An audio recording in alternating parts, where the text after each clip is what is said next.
Olá, pessoal!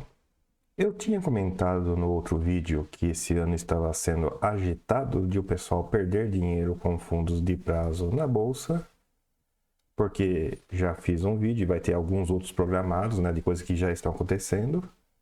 E eis que teve um caso extra, um caso que nem estava previsto, e esse caso tem umas características diferentes, estranhas até. Daí eu resolvi trazer para vocês um vídeo curto para mostrar esse caso diferente. Bora lá! O caso de hoje não é um fundo imobiliário, é um fundo de investimentos em direitos creditórios, FIDC, chamado BB Votorantim Highland Infraestrutura, ou como ele é mais conhecido, né, para quem negocia pelos seus tickers, BBVH 11, 12 e 13. E sim, é um fundo com vários tickers, porque é um fundo que tem várias subclasses de cotas. Só a 11 e a 12 que negocia na bolsa, mas ele tem uma cota número 13 que não negocia. Aqui nesse gráfico eu desenhei os preços unitários das três cotas, a Sênior em verde, a Mezanino em amarelo e a Júnior em vermelho. E pelas datas vocês podem ver que é um fundo bem antigo, é um fundo de infra. Inclusive, quem se lembra da Lava Jato, né, esse fundo teve várias empresas que estavam envolvidas na Lava Jato e algumas cotas sofreram por conta disso, né? As cotas em vermelho ali, que são as cotas júnior, foram completamente dizimadas e as cotas mezanino em amarelo, né, sofreu algumas facadas no meio do caminho. Não foi completamente dizimado, né, mas levou facada. E finalmente as cotas sênior verde, elas não sofreram nada. As outras cotas conseguiram segurar a encrenca e elas cumpriram basicamente a sua promessa inicial de pagar IPCA mais 5 ou 5,5, alguma coisa assim. Hoje nós vamos falar apenas da cota sênior, as cotas em verde. Por agora, as cotas sênior estavam se encaminhando para o seu final, né? Aqui em 28 de março, 25, teve um pagamento de R$40. Em 27 de junho, teve um pagamento de R$23. E o penúltimo pagamento do fundo foi em 21 de julho, em R$11. E como eu comentei no começo do vídeo, esse caso tem algumas características diferentes do que a gente vê normalmente. No dia 28 de agosto, publicou o resultado de uma assembleia que, entre outras coisas, avisou ou decidiu pelo encerramento da subclasse sênior. E após 28 de agosto, o fundo comunicou a liquidação de suas cotas sêniors no dia 9 de setembro pelo valor de R$ 2,26. Esse documento comunicou também que o último dia de negociação das cotas seria no dia 12/9, ou seja, nesse caso aqui, o administrador não só disse qual seria o valor de liquidação e resgate das cotas, como fez isso de maneira antecipada, de forma que eu pensei, poxa vida, o pessoal não vai errar essa, né? Seria muito estupidez errar isso, né?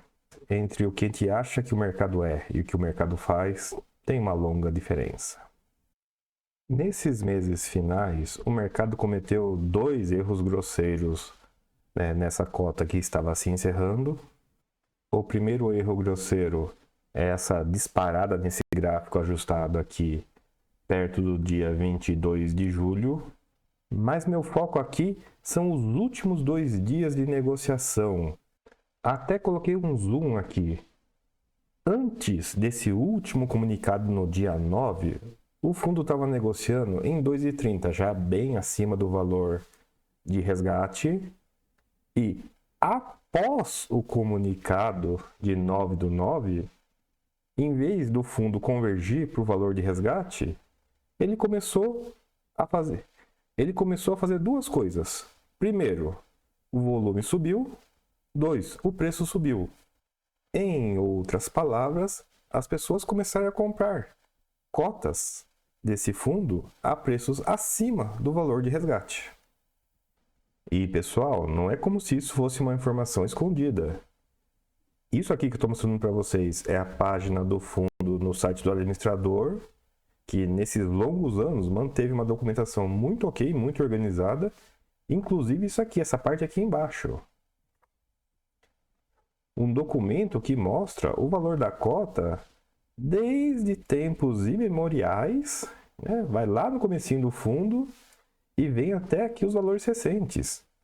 Dá inclusive para ver aqui, né, o pagamento de R$ 23,00 que fez a cota cair de 36 para 13, e depois o pagamento de R$ 11,00 que fez a cota cair de 13,20 para 2,22, né? E os preços subindo bem devagar, e chegando em dias tão recentes quanto o final de agosto de 2025, no preço de 2,25, o que imediatamente leva à pergunta: por que diabos as pessoas estavam pagando bem mais do que 2,30 nas cotas de um fundo que, 1, já avisou que ia liquidar logo mais, 2, por um valor menor do que 2,30?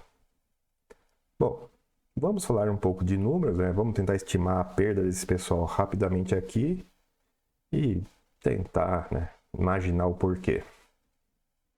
Falando do primeiro erro né? Voltando lá no aviso de pagamento no dia 21 de julho, um pagamento de R$ 11,00.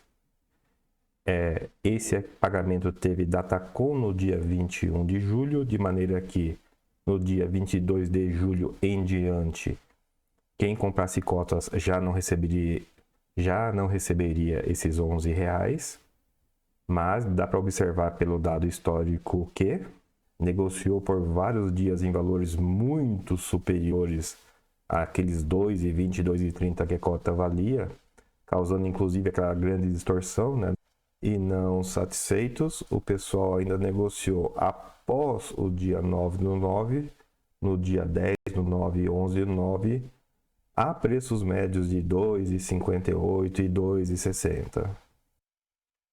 E uma rápida conta revela aqui que foram negociadas umas 15.400 cotas entre o penúltimo e o último pagamento, em um volume total de 86.621, um preço médio de 5,26, que, se mantidas e aguardando o resgate, geraria um prejuízo total de R$ 51.679, equivalentes a uma perda perto de menos 60%.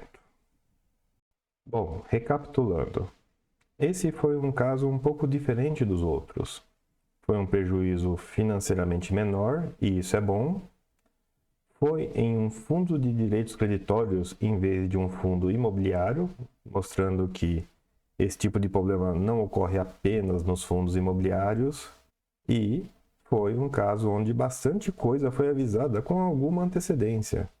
E mesmo assim o pessoal foi lá e se empenhou a perder dinheiro na bolsa. E eu nem quero especular se tem alguma coisa aí que dê para fazer, ou se foi só erro mesmo, o que o pessoal está tentando fazer com isso. Que sim, às vezes o pessoal faz algumas operações na bolsa que aparentemente não tem resultado nenhum, mas que é feito para gerar algumas distorções contábeis ou financeiras ou tributárias. Mas eu não imagino o que possa ser nesse caso, porque esse é um fundo de infra, ele é basicamente isento em todas as categorias, e de qualquer forma as compras nesses últimos dias causariam um prejuízo real, né? Você coloca comprar cotas a 2,60 que resgatam a 2,26 2 dias depois, é prejuízo real e é prejuízo na certa. Mas o vídeo vai ficando por aqui, pessoal. Mas para pontuar mesmo, vai ser um ano agitado de perder dinheiro com fundos de investimento na bolsa, fundos listados. E esse nem estava no radar, simplesmente aconteceu nos últimos dias, mesmo com tudo avisado. Pois é. É isso, o vídeo fica por aqui. Abraços e até um próximo.